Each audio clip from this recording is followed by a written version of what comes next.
Hello student, welcome back to business studies class.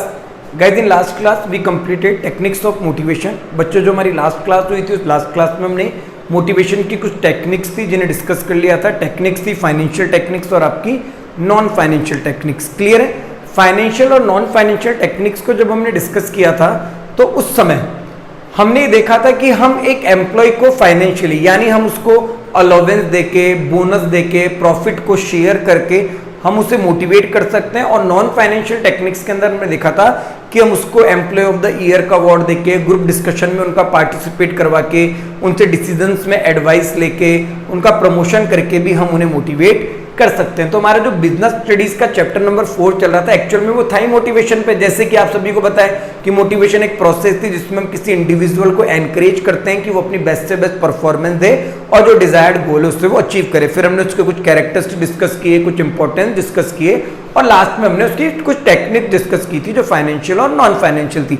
आज से chapter number 4 के अंदर मोटिवेशन के ऊपर कुछ थ्योरीज हैं, वो थ्योरीज शुरू होने वाली हैं जो अलग अलग फिलोसफर ने लिखी है. आज हम उन थ्योरीज में से सबसे पहली थ्योरी डिस्कस करने वाले हैं जिसका नाम है Maslow need hierarchy theory.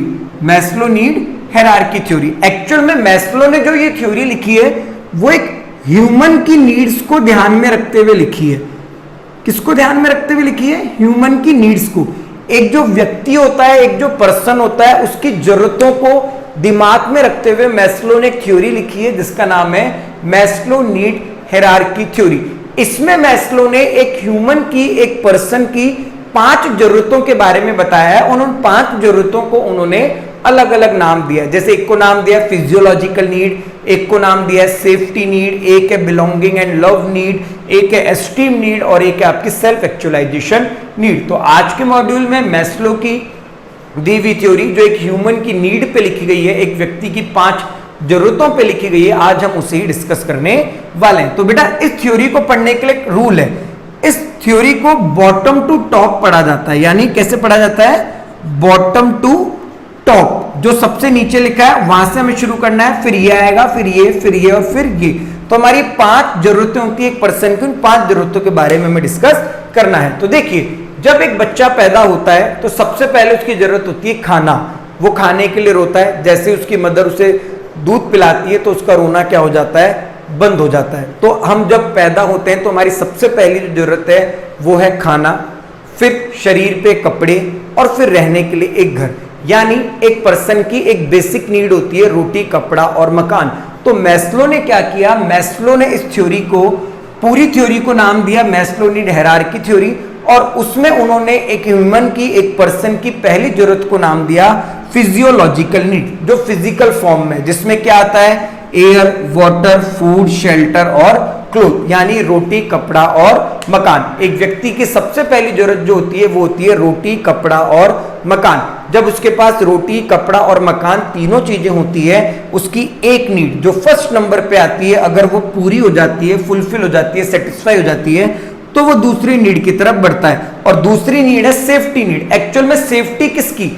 Personally खुद की सेफ्टी, उसकी फैमिली है तो फैमिली की सेफ्टी, जो उसने आज तक पैसा कमाया है उसकी सेफ्टी, उसके पास कुछ प्रॉपर्टी है तो उस प्रॉपर्टी की सेफ्टी, इवन वो जहां पे जॉब कर रहा है उसकी जॉब की सेफ्टी, जॉब सिक्योरिटी, कि भाई मेरी नौकरी चल ना जाए, मेरी नौकरी वहां परमानेंट रहे.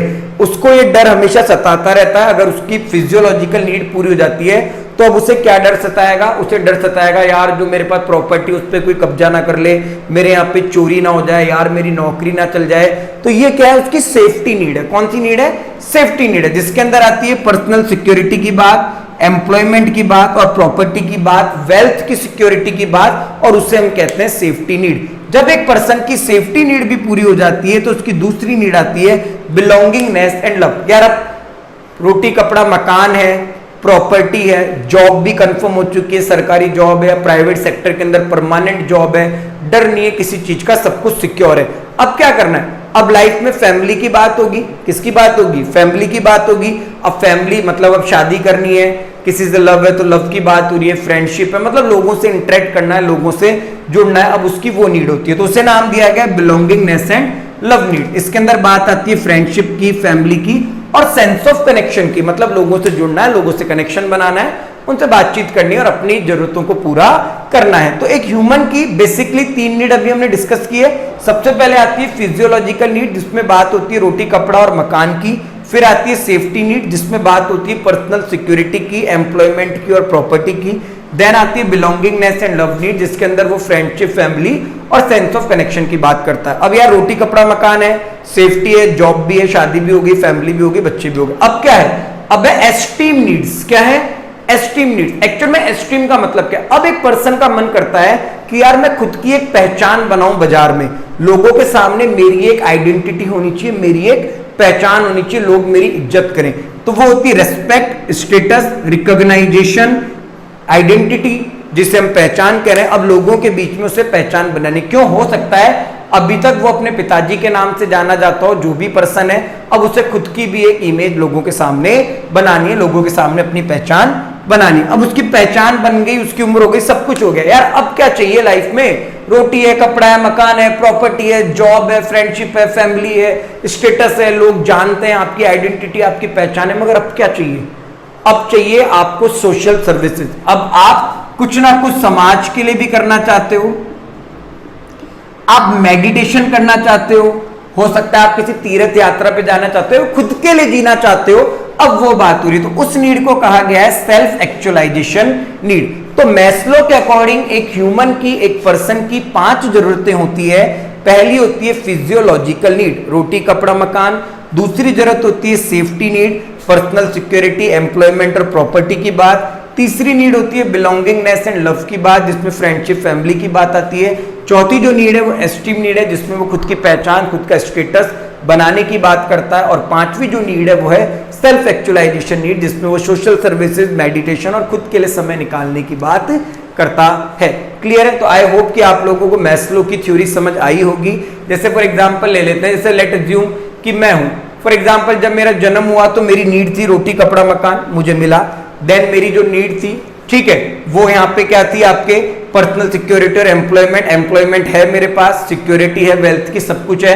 बिलोंगिंगनेस और सेंस ऑफ कनेक्शन की नीड थी, सपोज वो पूरी होगी। अब मेरी एज 40 के आसपास हो चुकी है, शादी हो गई यहाँ पे, अब मेरी एज 40 के आसपास हो चुकी है, अभी मैं मेरे फादर के नाम से जाना जाता हूँ। तो अब मुझे खुद का एक स्टेटस, खुद की एक पहचान बनानी है। और उसके बाद जब पहचान बन चुकी है, बढ़िया सब कुछ सेट है, तो अब मैं कुछ सोसाइटी के लिए करना चाहता हूँ, खुद के लिए कुछ करना चाहता हूँ, तो वो यहाँ पे मेरी सेल्फ एक्चुअलाइजेशन नीड है। तो ओके स्टूडेंट, तो पहली जो हमारी मोटिवेशन की थ्योरी है वो है मैस्लो नीड हायरार्की थ्योरी। अभी 3 थ्योरीज और बची हैं जो आने वाली 3 क्लासेस के अंदर कंप्लीट होगी।